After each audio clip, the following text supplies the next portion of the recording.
Hello everyone, Konark investment में आपका स्वागत है। आज हम ऐसे 5 म्यूचुअल फंड जानेंगे जिसमें आप आज के डेट में इन्वेस्टमेंट करने के लिए सोच सकते हैं या देख सकते हैं या फिर अपने इन्वेस्टमेंट एडवाइज़र से ये 5 फंड के बारे में एनालाइज कर सकते हैं, पूछ सकते हैं कि इन 5 फंड में मुझे इन्वेस्टमेंट करना चाहिए कि नहीं है।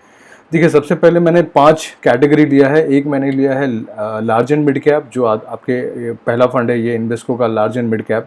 इसमें क्या होता है कि आपके 35% इन्वेस्ट होते हैं इंडिया की टॉप लार्ज कंपनी में और 35% इन्वेस्ट होता है मिड कंपनी में, यानी कि 70% आपका लार्ज एंड मिड कैप में तो रहता ही रहता है और 30% फिर फंड मैनेजर लार्ज या मिड के अंदर जहाँ भी उसको अपॉर्चुनिटी मिलता है वहाँ पे वो इन्वेस्ट कर देता है।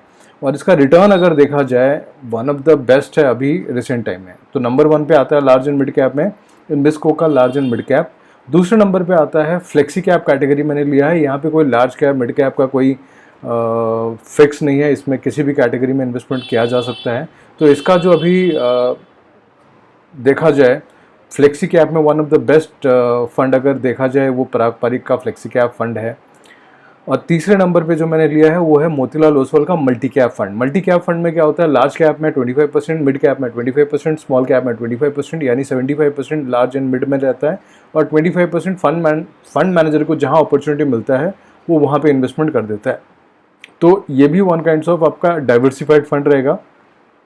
और तीसरे नंबर पे जो फंड है वो है मिड कैप, यानी कि अगर 100 रुपये आपके दे रहे हैं तो उसमें से 65% इंडिया की जो मिड कंपनी है, यानी अगर मैं इंडिया का मार्केट कैप के अकॉर्डिंग देखूं, पहले 100 कंपनी को छोड़ने के बाद जो नेक्स्ट 150 कंपनी है वो होती है मिड कैप कंपनी। तो मिड कैप में आपका इन्वेस्टमेंट होना चाहिए क्योंकि over the period of time mid cap large cap company से ज़्यादा एग्रेसिवली रिटर्न देता है। और लास्ट नंबर पर है आपका स्मॉल कैप फंड।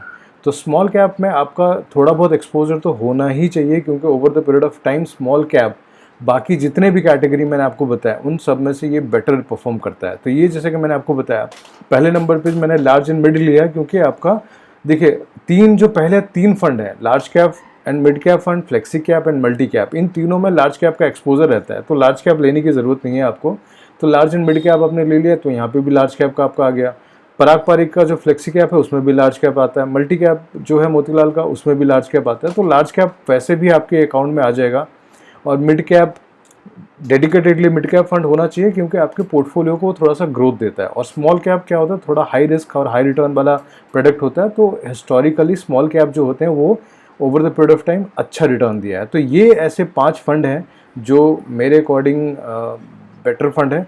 तो और हमारे वेरियस प्लेटफॉर्म्स भी हम अवेलेबल हैं, जैसे हमारा कोणार्क इन्वेस्टमेंट है, आप हमें यहाँ विजिट कर सकते हैं। हम फेसबुक में अवेलेबल हैं कोणार्क इन्वेस्टमेंट के नाम से, यूट्यूब में हमारी चैनल है और उसके बाद ट्विटर में भी हम अवेलेबल हैं, इंस्टाग्राम पे भी हम अवेलेबल हैं, ट्विटर में भी कोणार्क इन्वेस्टमेंट के नाम से हैं। तो आप हमें विजिट कर सकते हैं, आपकी कुछ क्वेरी है तो आप हमें कनेक्ट कर सकते हैं। Thank you for watching this video.